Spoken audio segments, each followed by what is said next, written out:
적당히 좋아하면 덕후가 아니다. 적당 덕후. 안녕하세요. 여러분의 아재 덕후 공PD입니다. 이 프로그램을 진행하는 저 역시 어엿한 덕후입니다. 역사, 밀리터리, 과학 덕후인 동시에 항공기, 자동차, 자전거 등 움직이는 모든 것의 덕후이기도 하고요. 요리, 세차, 청소 같은 생활형 덕후이기도 합니다. 물론 여행 덕후이기도 하죠.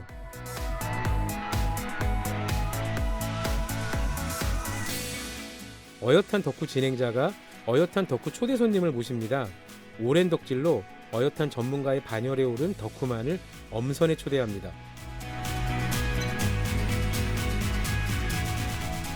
덕질도 오래 하면 통찰력을 얻을지도.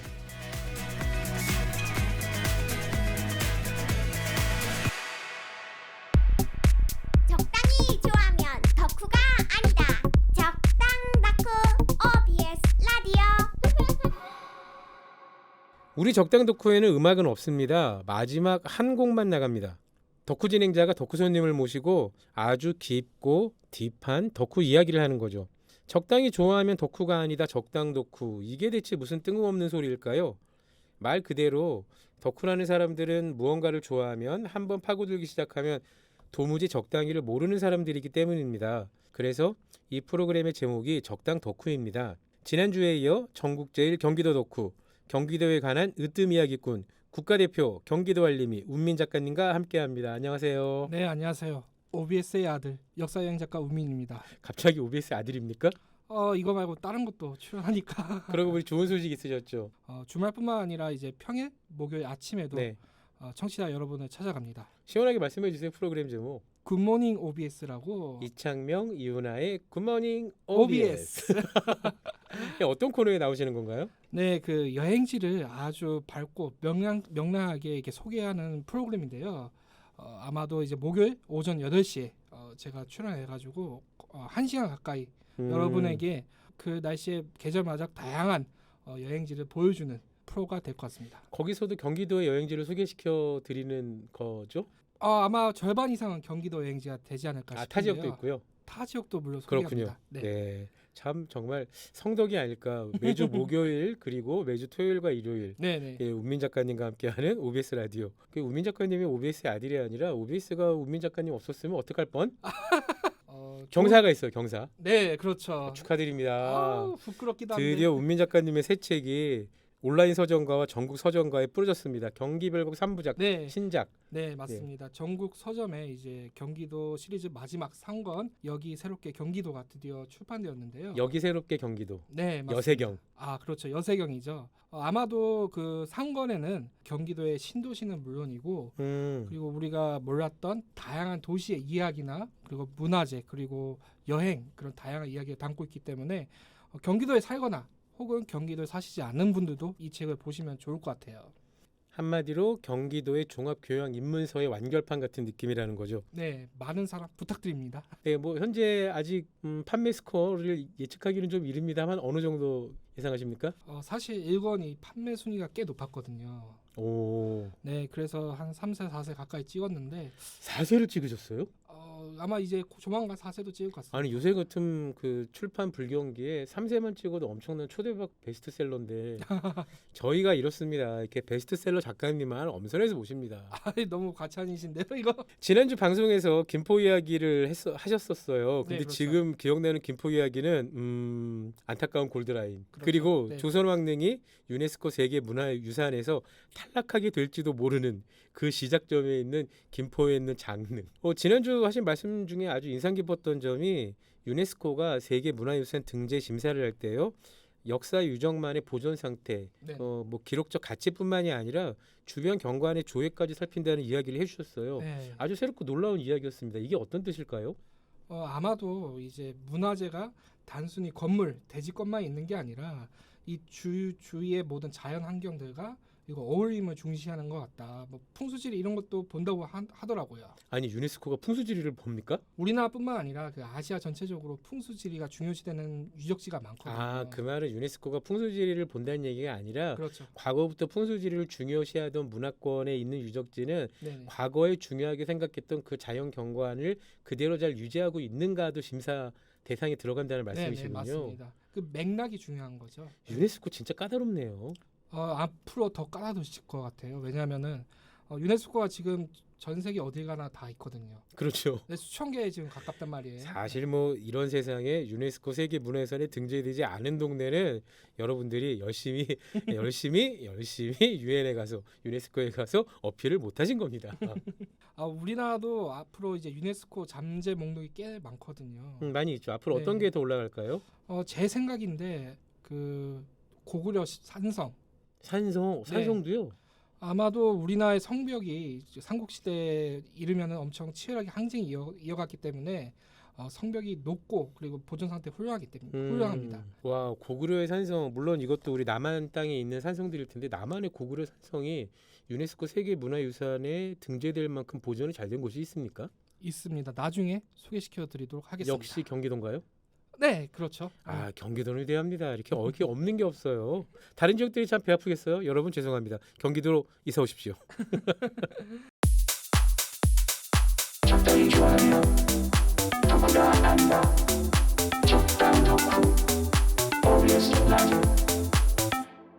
김포에도 진달래로 유명한 곳이 있어가지고 진달래? 네, 지금 4월달 이때쯤이 진달래로 만개할 때 철이어서 어디입니까?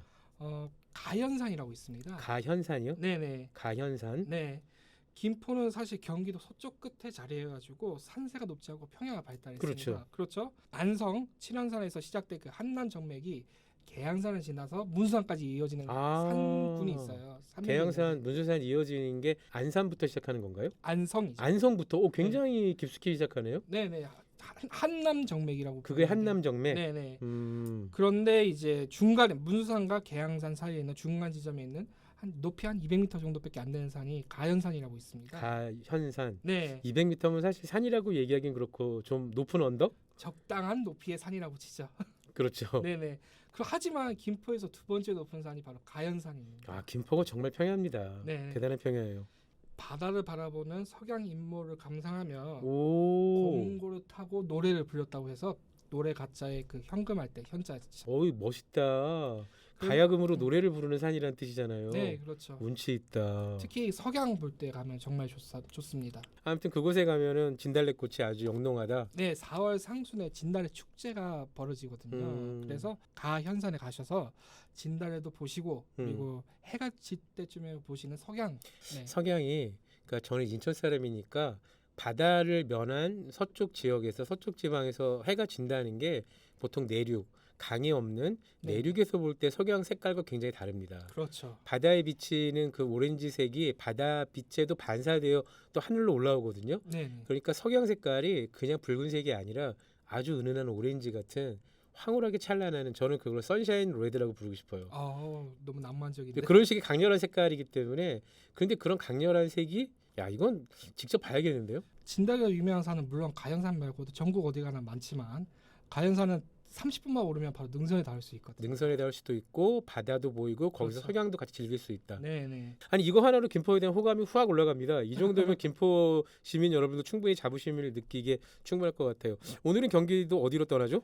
이번에는 파주로 한번 넘어가도록 하죠. 파주요? 네, 파주가 김포에 살기 전까지만 하더라도 정말 먼 동네라고 생각했습니다. 파주도 가까운 파주와 먼 파주가 있죠. 그렇죠.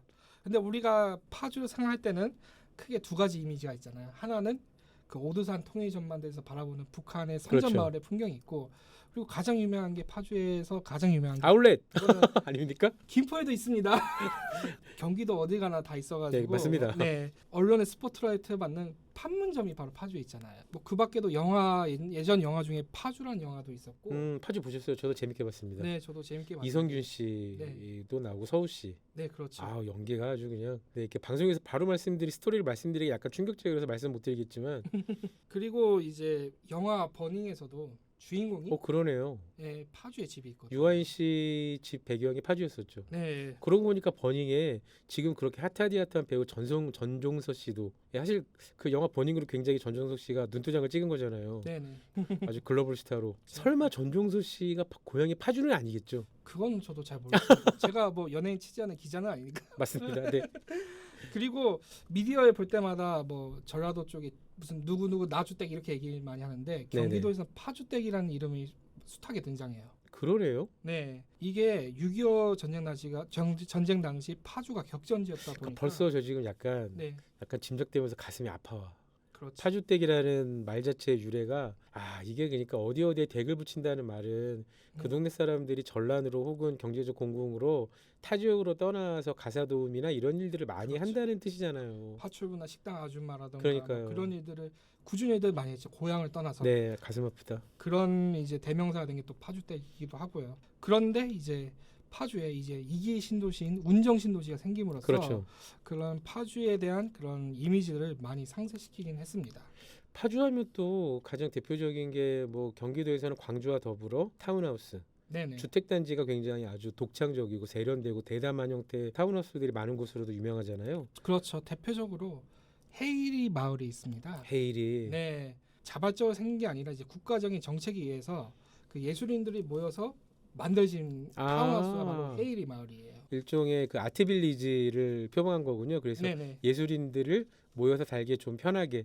사실 우리는 이런 개념이 이제야 좀 정착됐지만 전 세계적으로 보면 예술인 마을이 굉장히 많죠. 입주 조건이 예술인. 그게 그림을 그리는 사람이건 작가건 뭐 영화를 만드는 사람은 상관없이 그런 효과가 있다 그래요. 서로 예술인끼리 서로 영감을 주고받으면서 굉장한 창작 활동에 도움이 된다고 합니다. 요즘 이제 문학인들끼리 이제 많이 서로 모여가지고 창작 활동을 많이 할 수 있게 지자체에서 지원을 많이 하고 요새 정말 많이 하죠. 네, 저도 작가님 우리 같이 한번 해볼까요? 저도 부끄럽지만 책을 2권 낸 어쨌건 출간 작가 아닙니까? 명저죠. 그 골목 독교라. 우리 작가끼리 한번 입주해서 저는 방에 틀어박혀서 글 쓰는 거 정말 좋아합니다. 저도 좋아하는데 집에 있으면 어차피 가족들이 잡아도 괴롭히기 때문에 그 차이가 있군요. 작가님은 가족들이 괴롭히지만 저는 괴롭힐 가족이 없다.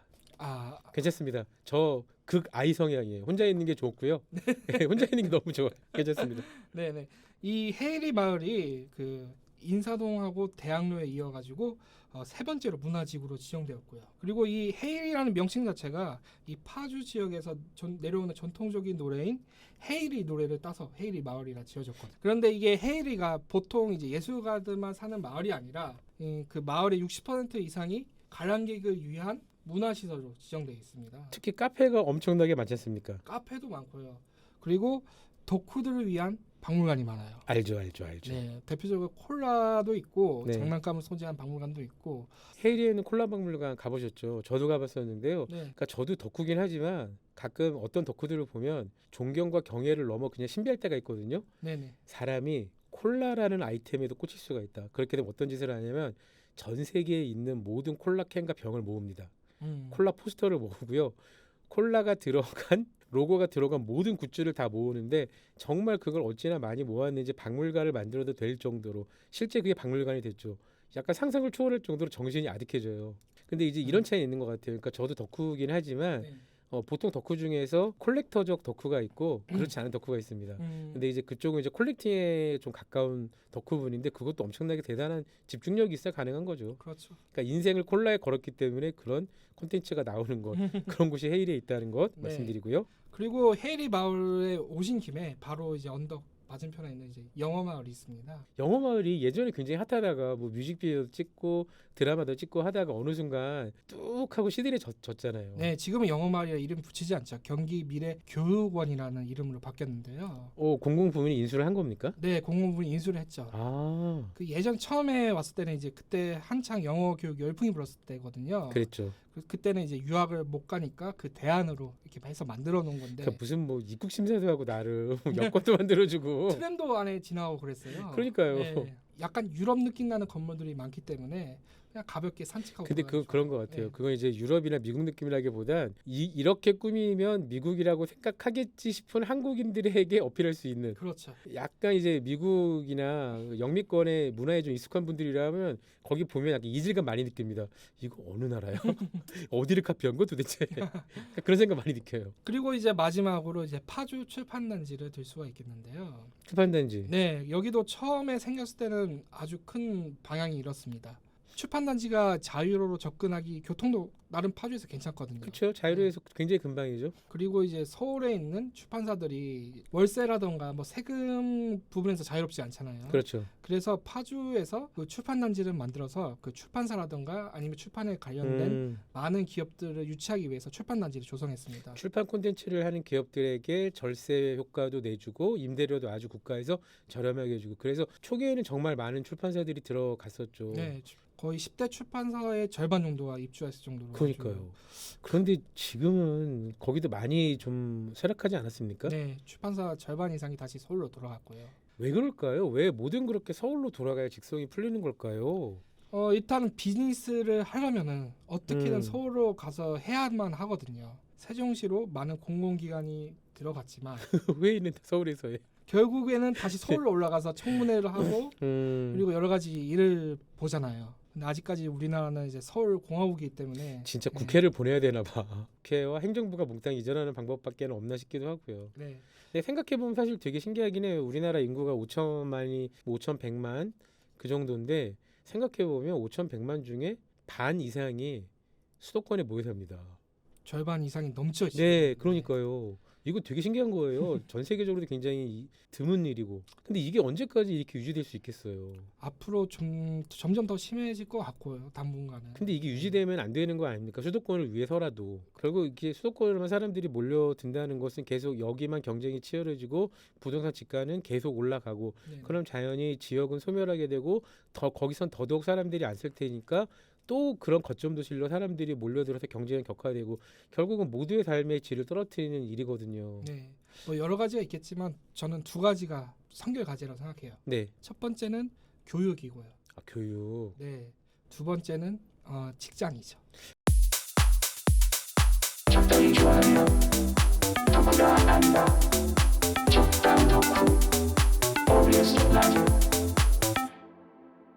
그럼에도 불구하고 이제 파주 출판단지가 그 여행객들한테는 정말 가볼만한 장소 중 하나예요. 왜냐하면은 이 건물들 자체가 예술적 가치가 있는 건물들에 한해서 허가를 내주는 게 많아서 그렇죠. 그 건축을 보러 오시는 분들도 많고 그 건축 중에는 건축계의 노벨상인 프린츠커상 그걸 수상한 건축가들이 지은 작품들도 많거든요. 그래서 건축물 하나만 봐더라도 가치가 있을 뿐더러 그리고 이쪽에 가면은 지혜 숲이라고 해가지고 네네. 그 유명한 도서관이 있어요. 거기는 안 가봤네요. 제가. 네. 네. 거기가 좋은 점이 다른 도서관과 달리 좋은 점이 거기 중앙에 카페가 있거든요. 오. 그래서 커피를 즐기면서 책을 읽을 수가 있다. 아 그럼 나중에 코엑스에 생긴 별마루 같은 것도 그런 데서 어느 정도 영감을 받았겠네요. 아마 그럴 겁니다. 네. 그 지혜 숲은 그래도 교회에 있어서 그런지 조금 더 차분하고 조용한 분위기에서 책을 즐길 수가 있다. 야 괜찮겠다. 네. 그리고 말씀해 주신 것처럼 독특한 건축물들, 그러니까 유명 건축가, 그러니까 건축가라기보다는 아티스트에 가까운 영감을 가진 그런 건축들도 되게 많지만 저는 헤이리 가서 출판단지에서 가장 깜짝깜짝 놀라는 거는 의외로 공공미술. 그렇죠. 공공미술 작품들을 굉장히 많이 야외 전시해놨잖아요. 네네. 생각지도 못하게 수준 높은 작품들이 굉장히 많습니다. 저는 임진각에서 그런 걸 느꼈거든요. 그 임진각이 저희 이제 민간인이 접근할 수 있는 최북단 지역인데 그렇죠. 민통선 직전에 있고 근데 보통 임진각 하면 이미지가 망향단이 있고 사람들이 실향민들이 거기를 바라보면서 막 절하고 그런 이미지가 있는데 실제로 가보면 그렇지 않습니다. 터널을 지나서 임진각으로 들어가다 보면 넓은 잔디밭이 펼쳐져 있고 그렇죠. 통일동산이라고 네. 하죠. 그 잔디밭에 그리고 바람기가 펼쳐져 있고 그 현대적 조형물이 꽤 훌륭한 게 많습니다. 바람기비와 더불어서 이렇게 리본을 네. 그러니까 원래 노란 리본이 희망을 상징하는 건데 노란 리본이나 이런 리본들에 자기 소망을 적어서 그게 또 바람의 언덕이라는 이름을 지어놨잖아요. 그렇죠. 정말 바람이 불면 그 수백 수천 개 바람개비와 리본들이 바람에 흩날리는데 그 자체로 약간 가슴이 뭉클해지는. 그러니까 사람이 아름다운 걸 보면 어떨 땐 그냥 기분이 좋은 게 아니라 울음이 날 때가 있잖아요. 네네. 근데 통일동산 거기가 약간 그런 느낌이 들어요. 그 언덕 이름이 굉장히 헷갈려요. 통일동산, 바람의 언덕, 뭐 정확히 뭐죠? 정확히 얘기하면은 임진각, 평화누리, 바람의 언덕이라고 합니다. 평화누리, 그렇죠. 거기까지 이어지는 길이 평화누리길이니까 네네. 거기를 지나서도 이제 뭐 연천까지 이어지죠. 평화누리길은. 그리고 그 언덕에 바람의 언덕. 이름 너무 잘 지은 것 같아요. 그렇죠. 정말 바람의 언덕입니다. 그게 저는 처음에 그 이름도 그런 생각했어요. 바람이 실제로 많이 부는 곳이기도 해요. 바로 임진강이 코앞이니까. 네네. 그런데 그 바람이 윈드뿐만이 아니라 위시의 뜻도 담고 있지 않나? 소망의 뜻도 담고 있죠. 예, 그러니까 그 언덕을 보고 자연히 북한 땅을 바라보면 바라게 되거든요. 저 가까운 곳을. 왜 우리가 지금은 못 가고 있지만 언젠가. 그렇죠. 음. 그래도 요즘은 그 바람의 언덕에 곤돌라가 새롭게 개통해가지고 곤돌라가요? 네, 저 더 멀리 나갈 수 있습니다. 와, 곤돌라 이용료 얼마입니까? 저 우선 이런 게 궁금해요. 곤돌라 이용료요? 생각보다 비쌀 수도 있으니까. 아, 아니 저는 이런 게 궁금한지 모르겠어요. 그런 얘기 들으면은 이거는 공공기관에서 운영하는 걸까 민영화를 준 걸까부터 궁금하고 예, 맞죠. 가격은 얼마일까? 예. 그 곤돌라가 지나가는 지역이 DMZ 쪽으로 가기 때문에 민통성 구역이거든요. 그래서 일행 중에 한 명은 신분증을 챙겨야 그러네요. 하고요. 네. 그 보안 서약서를 쓰셔야 하고요. 당연히요. 대인 기준으로 왕복이 14,000원, 그리고 소인이 12,000원입니다. 그리고 이게 크리스탈 기준이고요. 일반은 좀 쌉니다. 괜찮습니다. 그 정도 하시면 괜찮을 것 같아요. 네, 생각보다 가격은 좀 되네요. 가격은 그 임진각까지 오셨으면 그 국립 6.25 납북자 기념관이 있습니다. 납북자 기념관. 네. 그러니까 한국 전쟁 때 납북당했던 사람들을 기리는 기념관이겠죠. 네, 그 접경 지역에 있던 파주, 연천, 저 강원도, 춘천 쪽에 있는 사람들이 북한으로 많이 납북이 되었고, 아, 그러니까요. 네. 그리고 전라도나 경상도에서도 끌려온 비율이 꽤나 높더라고요. 아, 이제 많이 돌아가셨을 텐데 진짜. 네. 그리고 이제 마지막으로 그 민통성 지역이 장단 지역이에요. 예전에 장단군이라 불렸던 그렇죠. 지역인데, 아주 콩이 유명한 지역이죠. 네, 장단콩으로 이용한 음식들이 상당히 많습니다. 파주에. 그거 한번 먹어보시면 좋을 것 같아요. 파주 장단콩이 다른 콩들하고 다른 점이 어떻게 좀 다를까요? 왜 그렇게 맛있는 겁니까 도대체? 실제 가격도 2배, 3배나 더 2배, 비싸요. 3배 비싸고 요즘은 파주뿐만 아니라 연천이나 김포에서도 파주 많이 팔더라고요. 일단 브랜드 값이 있고, 일단 민통선 지역이 사람들이 쉽게 들어가는 지역이 아니다 보니까 그만큼 좀 더 깨끗하고 관리된 환경에서 조성하지 않았을까 하는 게 첫 번째고, 콩 자체가 국내 수급률이 그렇게 높지가 않아요. 대부분 앞죠. 다. 사실 우리가 미국산 대두를 네, 가장 많이 흔하게 먹죠. 대부분 그러니까 이런 것 같아요. 우리가 이제 공업 생산력, 네. 제조업에 있어서는 전 세계 탑 레벨의 선진국에 들어왔는데, 그러니까 당연히 한국 제품의 전자제품들이 가격도 착하고 품질은 너무 좋습니다. 그렇죠. 근데 그 농수산물은 품질은 좋은데 가격이 너무 비싸. 너무 비싸죠. 그게 안타까운 것 같아요. 그러니까 우리가 밸런스를 맞춰야 돼요. 농업도 밸런스를 맞춰서 어느 정도 진짜 자금률을 많이 높여야 한다는 생각이 듭니다. 경기도에도 그 농산물들이 상당히 많거든요. 네. 아까 언급했지만 김포에 이제 김포 금쌀도 많이 사랑해 주시고, 아이 쌀이야 뭐 경기미면 뭐 사실 뭐 여주 이천뿐만이 아니라 뭐 연천 쪽에도 나름 뭐 철원 쪽에 밀려서 그렇지 거기 쌀도 나쁘지 않고요. 네, 그렇게 따지면 뭐 안성은 나쁩니까? 안성도 만만치 않고 평택 다 마찬가지죠. 좋죠. 그리고 그 저번에 파주식 부대찌개 살짝 언급한 네네네네. 좀 더 정확하게 좀 더 이야기할 필요가 있어가지고 이제 AS를 드디어 해주시는군요. 짚고 넘어가야 할 것 같습니다.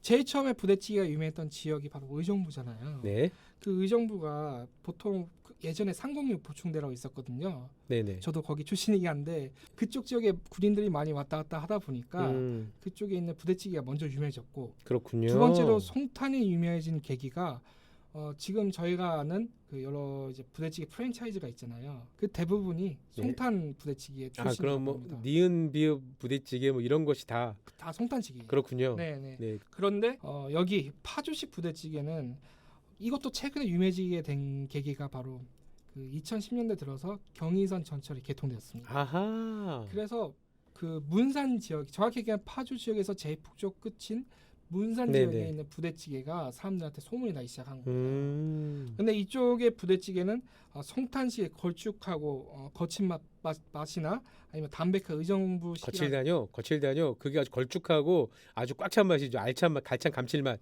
너무 부담스러워하는 사람도 있어가지고 콤비프와 베이크드 빈이 이루어내는 그 걸쭉한 소스의 조화. 근데 이 파주식은 의정부보다 더 담백한 맛을 추구한다고 합니다. 근데 이제 사골 베이스도 안 쓰는 경우도 있고 아예 맹물로 이게 끓이는 경우도 있고, 그럼 바디감이 진짜 약할 텐데요. 네네, 와. 채소 혹은 김치 국물 베이스로만 이렇게 사용한다고 해요. 이야. 그리고 부대찌개 맛의 핵심이 뭡니까? 베이크드 빈지 아닙니까? 그렇죠. 그게 안 들어가요. 아니 의정부도 잘 안 넣는 데가 의외로 많고. 그렇죠. 그럼 여기는 그러니까 부대찌개라기보다는 사실 맑은탕 네. 쪽으로 생각하는 게 더 맞을 것 같긴 한데 특히 쑥갓이 들어가다 그러니까요. 보니까 더 매운탕 비슷한 느낌이 나죠. 진짜 궁금합니다. 근데 이제 가장 큰 특징이 바로 이제 모닝햄이라 불리는 브렉버스트 소세지가 바로 들어갔는데 약간 어묵 비슷하게 생긴 네네네네네. 햄이거든요. 그래서 논케이싱 소세지라고 예, 하기도 말 그대로 하는데 논캐싱이라는 거는 그 우리가 흔히 알고 있는 소시지의 겉껍질, 그러니까 돼지의 창자라든지 아니면 먹을 수 있는 비닐 같은 걸 씌우지 않은 소시지를 말씀하시는 거고요. 네네. 그게 들어간 게 이제 파주식 혹은 문산식이라고 불리는 부대찌개고요. 문산에 가시면은 그 유명한 식당이 크게 두 개가 있습니다. 삼으로 시작되는 식당이랑 정으로 시작되는 식당이. 우리가 3으로 시작되는 식당과 정으로 식당은 2부에서 해봐야 될 것 같아요. 네. 국민 작가님이랑 얘기 나면 시간이 어떻게 흘러가는지 모르겠습니다. 적당히 좋아하면 덕후가 아니다. 적당 덕후 OBS 라디오. 적당히 좋아하면 덕후가 아니다. 적당 덕후, 사상 최강, 우주 최강 경기도 덕후. 경기도에서 태어나지 않았어도 경기도에 뼈를 묻겠다는 피와 땀과 눈물을 경기도에 쏟아 부은 경기도 별곡의 저자 운민 작가님과 함께하고 있습니다.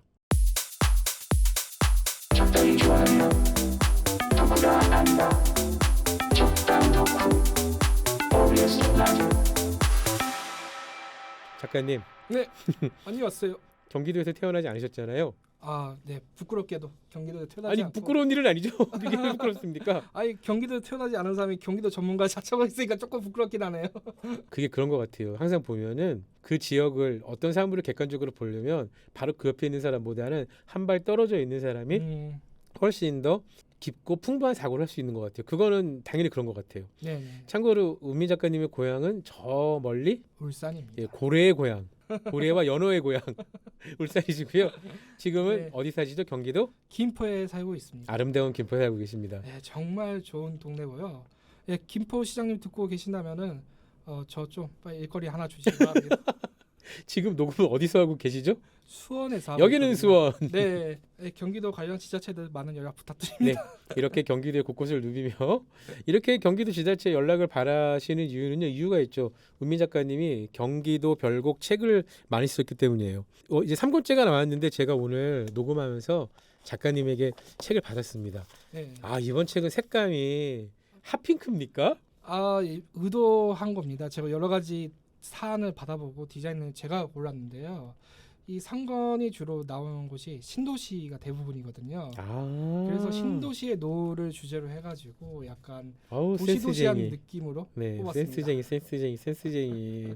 그렇군요. 책 디자인의 표지 디자인이 일단 책등이 너무 예뻐요. 책등이 어디냐면 여러분 책을 꽂았을 때 보이는 그 길쭉한 면이 책등인데 책등에도 핫핑크가 두 가지의 그라데이션으로 딱 있고 거기에 파란색 아주 초록초록한 색깔로 책 제목이 있습니다. 여기 새롭게 경기도. 네. 책 제목이 뭐라고요, 작가님? 여기 새롭게 경기도입니다. 그전 두 권도 궁금해요. 그전 두 권도 책이 굉장히 저는 특이했어요. 책 제목이 경기도 책인데 우리가 모르는 경기도예요. 네, 그거는 제가 뭐 앞서 얘기했지만 정작 경기도에 사는 사람들도 경기도에 대해서 잘 모른다고 생각하기 때문에 그러니까요. 우리가 모르는 경기도. 그러니까 제목이 너무 좋은 것 같아요. 그렇지. 경기도에 살고 있는 대도 사람들이 경기도 잘 모르죠. 부끄럽지만 많은 분들이 봐주셨으면 좋겠습니다. 네, 그러니까요. 예, 정말 절찬 잘 나가시길 바라고요. 네. 우리가 1부 때 마지막으로는 이제 파주에 있는 고강한 식당 두 개를 얘기해봤어요. 네, 네, 어떤 곳이죠? 삼땡땡 식당이랑 그리고 정땡 식당이 종목은 뭘까요? 종목은 둘 다 파주 문산식 부대찌개라고 할 수 있습니다. 와, 가게도 둘이 서로 멀지가 않고요. 둘 다 조금 다르면서 비슷하면서 다른 것 같아요. 그 문산 지역에 해일이 올 때 한번 들어보시면 정말 좋을 것 같습니다. 1부 때 말씀하셨던 그 파주식 문산식 부대찌개 중에 저는 그러니까 베이크드 빈이나 뭐 그렇게 강한 육향이 나는 식재료를 쓰지 않았는데도 불구하고 국물 맛이 난다는 거는 그 생각 들었어요. 중국식 식재료 중에 금화의 맛입니까? 처음 듣는 햄을 그러니까 네. 그 햄을 굉장히 오래 숙성시키면 그 자체로 끓여도 굉장히 깊은 육수 맛이 나거든요. 담백하고 맛이 깊은데 감칠맛이 잘 우러나요. 네네. 그러니까 신기하게 뭐 우리는 뼈를 오래 끓이거나 양재 같은 걸 굉장히 오래 끓여야 국물 맛이 난다고 생각하지만 네네. 아주 잘 질 좋은 햄만 가지고도 일정 부분 이상의 육수가 우러납니다. 아마 그 집도 그런 논케이싱 소세지와 그 야채 육수, 야채는 물론 육수는 아니죠. 야채에서 나오는 그 야채가 만들어내는 육수에 더하는 맛을 잘 조화시킨 게 아닌가 생각이 드네요. 아마도 사실 그럴 겁니다. 네. 그거 굉장히 어려운 건데. 그래서 더욱더 사람들한테 좀 소문이 돌고 아우 있는 가보고 것 같아요. 싶습니다. 네. 에휴, 진짜 궁금하네요. 그리고 또 하나 언급하고 먹거리 언급했잖아요. 그러면 이제 먹거리 파주에 가서 꼭 먹어봐야 할 걸 이야기할 텐데 전 시간에 얘기했던 황희정승의 방구정 있잖아요. 네네. 그 지역이 사실 장어로 유명하거든요. 뭐 파주, 김포 이쪽의 장어는 네, 임진강 주변에서 장어는 뭐 장어와 또 사실 지금은 잘 안 잡힙니다만 보거, 보고 특히 황복 황복도 유명하죠. 예, 이게 최고지 이게 최고죠 사실은. 네, 근데 네. 요새는 잡히나 모르겠어요. 황복은 요즘 거의 안 잡히고 그쵸. 그 임진강보다는 이제 한강 하류 부분에서 가끔 잡힌다고 알고 있습니다. 진짜 부르는 게 값이라 그러던데. 예, 저도 마지막으로 임진강 황복을 먹어본 게 10년이 넘었으니까 네네. 그러니까 정말 이제 기억이 아스라이 남아 있어요. 아, 정확히 기억은 안 나는데 네네. 그때 먹으면서도 정신을 똑바로 차렸거든요. 술 같은 거 전혀 먹지 않고 네네. 그 맛을 기억해야 되니까. 그 정도 집중했습니까? 아니 살면서 언제 황복을 또 먹어보겠어요. 저도 한번 먹어보고 싶은데 먹어보지 않아가지고 뭐라 얘기를 못 하겠네. 장어 얘기해 주세요. 장어도 그나마 장어는 좀 잡히는 모양입니다. 장어는 워낙 또 많은 사람들이 찾고 음, 가격이 비싸서 문제지. 아마 쉽게 먹을 수가 있을 것 같아요. 방구정 주위가 바로 다 장어 마을이거든요. 그래서 보통 장어 종류가 4종류가 있잖아요. 네, 그 중에서 가장 이제 파주에서 먹을 수 있는 게 운하기, 민물장어라고 하죠. 네네. 고창의 풍천장어, 그리고 강진의 목리천 장어와 함께 이제 3대 민물장어 유명한 곳이 바로 파주의 방구정 그 장어라고 할 수가 있습니다. 그리고 또 바닷장어가 있죠. 안하고라고 해서 붕장어요. 붕장어도 근데 있고. 붕장어와 이제 그 민물장어는 사실 그 다른 강목이긴 해서 네, 맛도 굉장히 다르고 그렇죠. 갯장어도 좀 다른 장르고 완전 네, 다르죠. 다르죠. 갯장어는 이제 여수 쪽에서 주로 많이 먹는 하모라고 부르기도 하죠. 갯장어도요. 그 가시가 많아 그리고 잘 먹으면 정말 기가 막힙니다. 그리고 마지막에 또 꼼장어도 빼놓을 수 없습니다. 꼼장어는 주로 이제 제가 고향이 울산이다 보니까 사실 제일 많이 먹는 게 꼼장어였어요. 그쪽이 부산, 울산 일대가 꼼장어 마을. 파주에도 꼼장어가 많이 잡히나요? 파주 쪽에는 거의 아니겠죠. 안 잡히죠. 당연히 네. 바다가 바다 아닌데. 쪽으로 가야 네, 당연히 많이 잡히죠. 아닌데. 네. 아무튼 거기는 그냥 민물장어. 네. 먹는 그쵸. 얘기 계속 하다가 제가 배고파가지고 방송 못할 것 같으니까 네, 이제 잠시 다른 곳으로 한번 돌려보도록 하겠습니다. 네, 네, 네. 파주를 뭐 여러 가지 수식어로 표현하기도 하는데 어떤 분은 이렇게 표현하기도 해요. 파주를 지폐의 도시다. 돈. 지폐. 네네. 거기 조폐국이 있습니까? 저도 그렇게 생각했는데 그게 아니라 5,000원짜리, 5만 원짜리 누가 있죠? 율곡이와 예, 신사임당이 네. 있죠. 그분의 묘가 바로 파주에 있기 때문에 잠깐만 태어난 데가 아니라 묘가 있다고요? 그렇죠. 묘가 아니 있죠. 보통은 출생지가 더 우선 아닙니까? 그런 게 있잖아요. 율곡이의 고향은 강릉의 오죽헌이다 이렇게 네, 네. 이야기하는 경우가 많은데 태어난 곳이 오죽헌이지 그 신사임당의 친정이 있던 곳이 바로 강릉이었거든요. 그렇죠. 어린 시절 자랐던 곳은 파주시 파평면 율곡리였어요.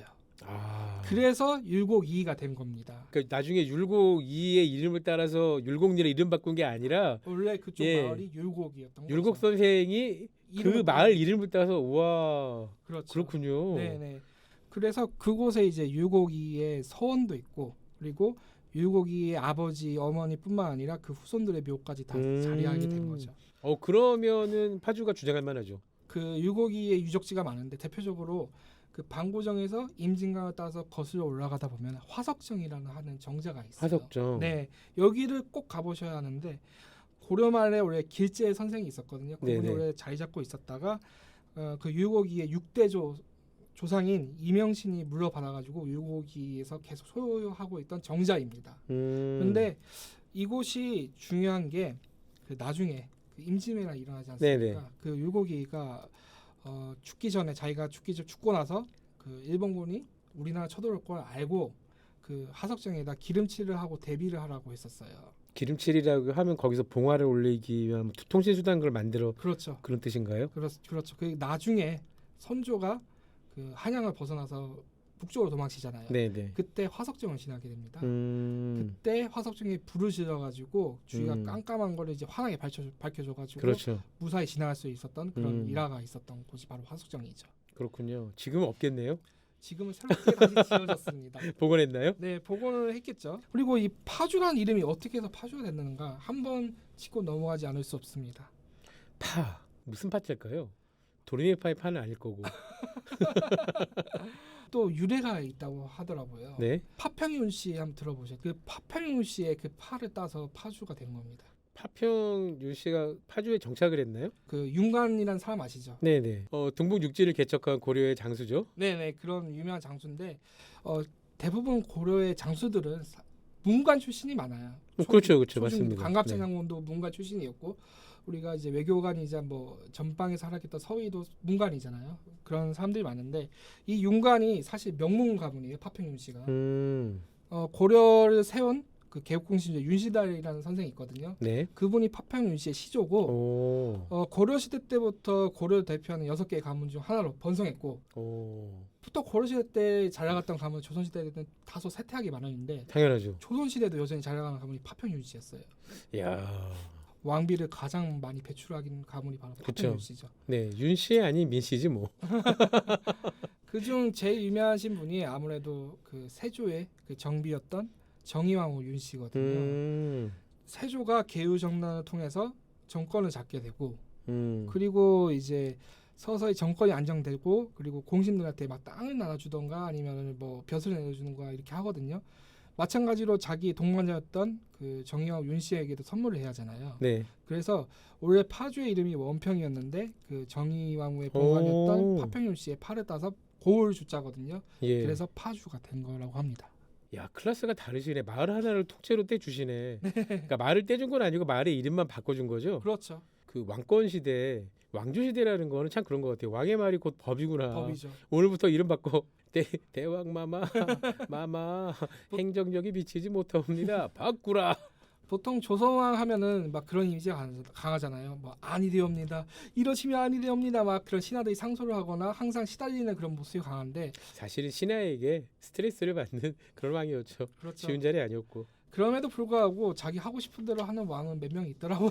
세조인 경우에는 아니 뭐 그 정권 창출 자체가 정권 그렇죠. 창건 자체가 반정을 통해 이루어졌으니까요. 네. 그리고 파주가 또한 이제 예전에는 지금이야 접경 지역이고 조금 체북당 이미지가 강했지만 예전에는 중국으로 가는 일본 국도가 바로 파주에 지나는 그렇죠. 곳이거든요. 예, 이런 만큼 중국 사신들이 이 길을 통해서 바로 도성으로 들어갔다는 거죠. 그렇죠.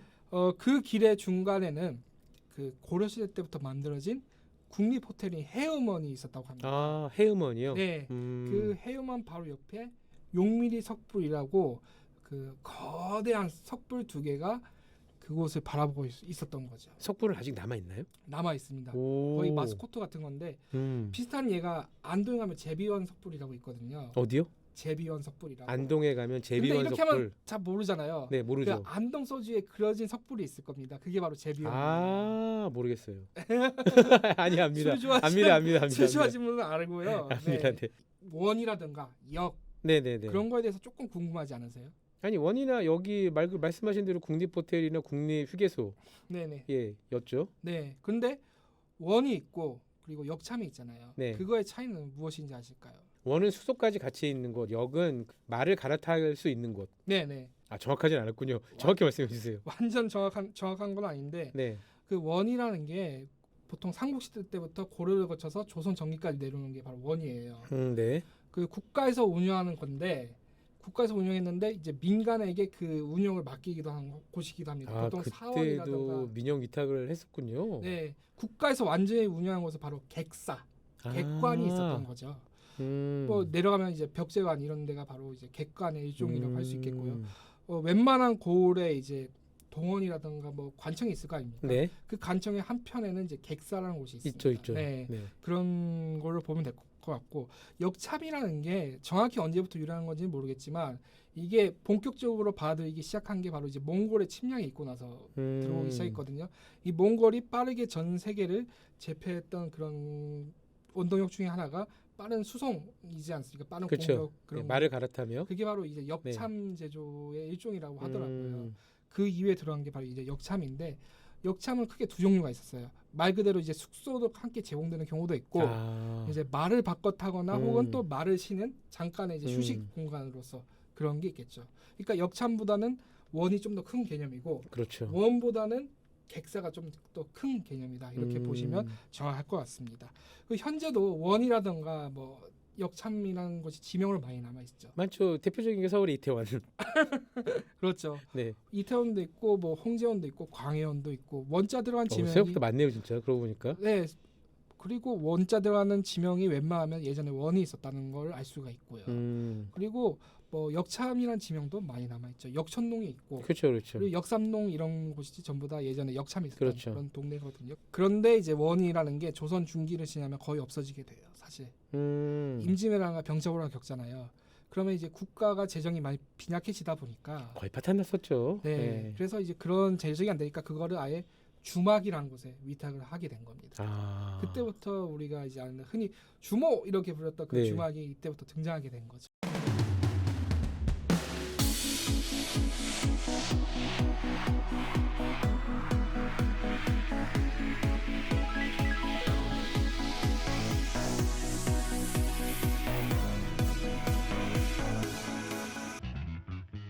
여러분은 지금 OBS 라디오 적당 덕후를 듣고 계십니다.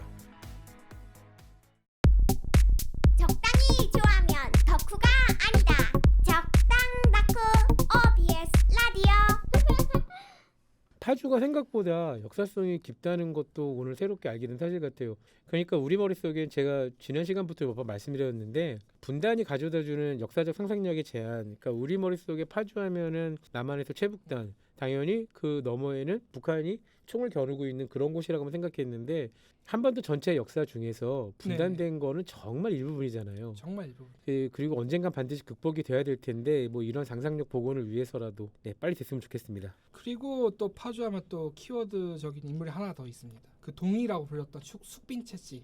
숙빈채 씨요? 네, 영조의 생모이자 무수리 네. 출신으로 이제 네네네. 가장 유명한 분이었죠. 음, 그분하고 이제 가장 연관 깊은 사찰이 바로 보광사인데, 보광사. 네, 파주오면 반드시 가봐야 할 곳 중에 하나입니다. 파주에서 가장 큰 고찰이고요. 제가 봤을 때는 경기도 북부에서 보광사보다 역사성이라든가 그 규모로 보나 그것을 능가하는 절은 거의 없다고 보거든요. 역사 오래됐으면 뭐 한 신라 정도 적어도 고려? 우리나라에서 웬만한 절은 전부 다 신라로 거슬러 올라갑니다. 그렇겠죠. 네. 예. 중간에 이제 누가 중창을 했냐 그게 중요한 음. 포인트인데 뭐 불국사도 거슬러 올라가다 보면은 뭐 신라 삼국 시대도 거슬러 올라가고. 그렇죠. 근데 이 불국사를 지금의 불국사를 만든 거는 경도관 때 이제 김대승이라는 사람이 만든 그렇죠. 만든 거잖아요. 김대성이라는 사람이. 네. 그와 마찬가지로 보광사를 만든 그런 사람은 바로 영조라고 할 수 있겠죠. 아. 경기도가 수도에서 가깝잖아요. 네. 그럼 지금 경기도에 있는 대부분의 사찰들이 왕실에 의해서 대부분 커진 절들이 많아요. 하긴 그러고 보니 신륵사도 그러네요. 네, 실력사도 원찰 출신이고 네. 그리고 또 봉은사 대표적이죠. 있죠. 대표적이죠. 네, 네. 거기도 그 주변에 왕릉이 있었기 때문에 커졌던 절이고 대부분이 그렇습니다. 그렇군요. 네, 그 영조가 좀 컴플렉스가 좀 강했던 인물이에요, 사실. 네, 자기 어머니가 정말 비천한 신분이었거든요. 이 무술이라고 하면은 뭐 궁녀 중에서도 가장 말단, 그렇죠. 네, 가장 험한 일을 했던 그런 거였기 때문에 이 영조가 처음에 왕위에 들어선 것도 자기 아버지가 바로 세자 책봉에서 들어선 게 아니라 자기 형이 일찍 죽어가지고 그러니까 평생을 눈치만 보다가 네, 그 눈에 어긋나지 않기 위해 평생을 눈치만 보다 그리고 이제 그 제위에 오르자마자 네, 네, 강력한 언컬을 행사하며 또 가정 오래 사셨어. 그렇죠. 엄청 오래 살아가지고 아들들이 좀 고생을 많이 했다. 손자까지도. 그러니까요. 그게 있었어요. 자기 어머니를 지극하게 생각한 거죠. 그러니까 네. 이제 사찰까지 짓고 네. 그런데 여기에 가시면 또 영조가 어떤 걸 영조와 관련된 어떤 흔적을 볼 수 있냐? 대웅보전이라고 하죠. 이제 그 절마 중심 정각을 대웅전이요. 대웅전이라고 하기도 하고 대웅보전이라고 대웅보전이라고 하기도 하고, 하죠. 네. 네. 거기 옆에 한 칸 규모의 자그마한 건물이 있어요. 음. 어실각이라고 부르는 그런 건물인데 거기에 숙빈채 씨의 영정과 신의를 모셨다고 해요. 그리고 그 앞에 향나무가 세워져 있는데 그 영조가 어머니를 생각해서 그 나무를 심었고 그리고 대웅보전 그 글씨 자체도 영조가 직접 현판을 새겼다고 전해집니다. 그러니까 이를테면 보광사는 영조가 어머니에게 바치는 한국판, 조선판 타지마할인 셈이군요. 아, 예, 비슷하게 본 것 같아요. 그러니까요. 네, 네. 아 그런 또 애틋한 그러니까 어머니를 향한 러브 스토리 네. 이런 애틋한 정을 생각하고 보광사를 가보신다면 그것 또한 그것대로 풍요와 운치가 있을 것 네, 같습니다. 나름 스토리텔링이 있을 것 같고요. 그러네요. 보광사 하나만 보고 좀 아쉽다 생각이 들면은 그 옆에 또 유명한 호수 공원이 하나 있는데 바로 마장호수라고 불리는 곳이 있어요. 그건 전혀 모르겠습니다. 가보지 못했어요. 거기가 이제 파주에서도 이제 많은 사람들이 찾는 그런 산 속에 있는 그런 호수라고 할 수 있는데 산중호수인가요? 산정호수 조금 비슷한 느낌이 납니다. 음, 근데 거기가 유명한 게 그 호수를 가로지르는 출렁다리가 있기 때문이죠. 그 최근에 유명해진 그 출렁다리요. 네네, 마장호수 출렁다리가 상당히 네, 유명하고 아주 무섭다는 출렁출렁하다는. 조금 무섭긴 한데 바람도 많이 불고 그래도 생각보다 건널만 해요. 근데 요즘은 전국 지자체 어디나 출렁다리를 많이 그러니까 뭐 하나 유행하면 공 PD님이 생각하시는 그 출렁다리가 거기가 아닐 수가 있습니다 지금. 그쪽에 가면 또 유명한 카페들이 많고 상호는 못 밝히지만 거기에 또 옛날 한옥을 개조해가지고 한옥 카페도 굉장히 꽂히는데 한옥이 어지간한 규모의 한옥들은 중정에서 하늘을 볼 수 있지 않습니까? 네네 근데 마당이 그냥 있죠. 하늘이 보이는 게 아니라 처마 끝에 걸린 구름과 하늘이 보이거든요. 네. 그건 정말 우리 조상들이 중정 그 마당이 있는 작은 중정을 만들 때조차 뭐 하늘의 스카이라인을 고려하고 만든단 말이야? 이런 풍요 넘치는 사람들 같으니. 근데 이제 한옥 카페가 좋은 점이 처음에 이제 대문이 있고 행랑채가 있지 않습니까? 네네. 그 행랑채는 현대식으로 개조를 하고 그리고 안채는 들어가서 이제 자식 카페로 이렇게 구성이 돼 있어요. 그래서 자기가 앉은 자리가 불편하다. 그러면 행랑채 쪽에 있는 카페 이용하시면 되고. 그래도 되고. 네. 그 좌식에서 아주 고풍스러운 사기 도기에다가 뜨거운 커피를 받아 먹거나 아니면 아이스 아메리카노를 거기에 넣어서 마시는 것도 굉장히 운치 있을 것 같아요. 정말 좋습니다. 그리고 거기가 또 빵을 팔기 때문에 음. 빵하고 함께 즐기기도 정말 좋고요. 그리고 마지막으로 이 파주가 그리고 프로방스라는 곳이 있어요. 그 주로 당일치기 기분 전환을 위해서 많이 갔던 곳 중에 하나가 프로방스 그곳이거든요. 그렇죠. 네. 예. 근데 처음에 그게 관광지로 해서 조성된 게 아니라 원래 레스토랑 하나였던 거죠. 맞습니다. 네. 거기가 유명해지기 시작하면서 주변에 비슷한 것들이 생기기 시작한 거죠. 네. 그래서 이제 동쪽에는 푸티프랑스, 북서쪽에는 프로방스, 양대 산맥이었죠. 네. 그러니까 이제 우리가 지금은 어엿한 선진국 반열에 들어서서 사실은 뭐 외국에 나가지 않더라도 뭐 미국 본고장, 프랑스 본고장, 이탈리아 본고장 이런 곳의 음식이나 문화들을 체험할 수 있는 데 굉장히 많이 생겼거든요. 네. 네. 전 가장 대표적인 게 최근에 그 버거 문화 같아요. 우리가 햄버거라 불리는 버거. 네, 수제버거가 네, 엄청 많이 들어왔죠. 이런 버거들이 정말 이제 뭐 미국식, 그 호주식 미트파이, 영국식 미트파이 이런 것처럼 굳이 영국이나 미국이나 호주를 가지 않더라도 한국에서 그들 느낄 수 있는 것이 굉장히 많아졌거든요. 그런데 상대적으로 90년대 초반까지만 하더라도 해외여행을 그렇게 많이 나가지 못했으니까 프랑스풍. 사실 지금 보면은 그 푸티프랑스나 가평 쪽에 있는 그 푸티프랑스나 파주에 있는 프로방스나 프랑스풍인가 이게? 잘 모르겠는데 좀 많이 다르죠, 실제로. 예, 그냥 한국 사람들이 그러니까 유럽 중에서도 중부 유럽으로 생각할 수 있는 정도의 그렇죠. 것들이었는데 막상 그것도 시간이 지나고 나니까 이미테이션이라고 해도 그게 시간이 주는 역사성인 것 같아요. 아무리 이미테이션이라고 하더라도 그게 일정 시간이 지나면 시간이 만들어내는 아우라가 있습니다. 그렇기 때문에 지금은 또 지금대로 굉장히 재미있고 그 동네만의 그러니까 뭐 푸티프랑스나 프로방스만의 독특한 분위기를 내거든요. 이런 게 너무 좀 재밌는 것 같아요. 시간이 해결해 주는 것 같아요, 모든 거는. 모든 거 이제 마음에 안 들면 기다리면 된다. 그렇죠. 네. 시간이 흐르면서 또 새롭게 문화가 창조되고 또 네. 원주하고 다른 그런 격가지로서 즐길 수 있는 게 많아졌기 때문에. 저 사실 작가님 고백할 게 있습니다. 제가 얼마나 형편없는 DJ인지 지난 방송 중에 말씀드렸잖아요. 샵 0999 문자 메시지 참여한데도 오늘 2부 클로징에서 겨우 말하고 지난주에도 그랬고요. 그 우리 프로그램에서 절대 음악은 틀지 않을 거라고 아주 자신 있게 말씀드렸잖아요. 네네. 라디오는 그러면 안 된답니다. 그게 예. 또 법이 있나 봐요. 아니요. 그게 음악을 반드시 틀어야 된다는 건 아닌데 네. 보통 이제 TV 방송 같은 경우에는 프로그램을 만들어 놓으면 그 시간에 맞춰서 SB라고 하는 그 시간대를 이제 마스터 디렉터로 하는 MD라는 사람들이 조정을 하거든요. 네네. 근데 라디오는 이 MD가 스케줄러가 딱 시간을 짜놓으면 그 시간을 무조건 지켜야 됩니다. 라디오는 15가 제일 중요하잖아요. 네네. 15시간을 맞추는 것이 이제 가장 중요하니까 제가 1부 때도 음악을 말씀드렸고요. 2부 때도 음악을 하나 틀어야 됩니다. 알겠습니다. 작가님 아실지 모르겠지만 저는 음악 덕후이기도 합니다. 그리고 운민 작가님을 저희가 제가 한 달 이상 모신다 그랬잖아요. 네. 그래서 운민 작가님 편에는 항상 이 아티스트 음악만 틀 겁니다. 네. 아디오스 오디오라는 한국 그 락 밴드고요. 네, 신디락을 하는 팀인데 아주 멜로디가 아름답고 차연합니다. 좋아하면 덕후가 아니다. 적당 덕후 OBS 라디오. 적당 덕후 3회 아디오스 오디오의 끝없이 우리는 들으시면서 내일 이 시간에 뵙겠습니다. 여러분 덕스러운 주말 보내세요.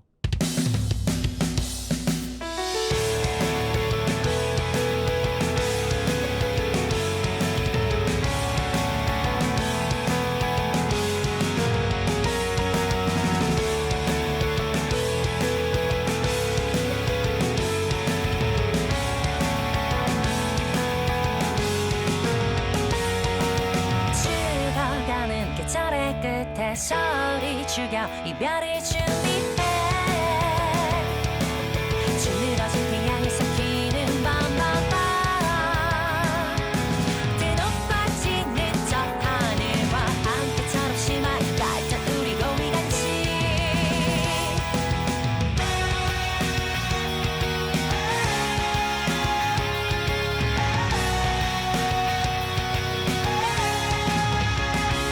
찾아라 저 날 위한 노래가 길을 가득 채워 이미 해진 이 여름에 끝자락에 쓰러 있어서 너와 나 새겨진 파란 하늘과 붉게 변해가리 우리 함께 이 여름 상냥한 미소 마음을 담아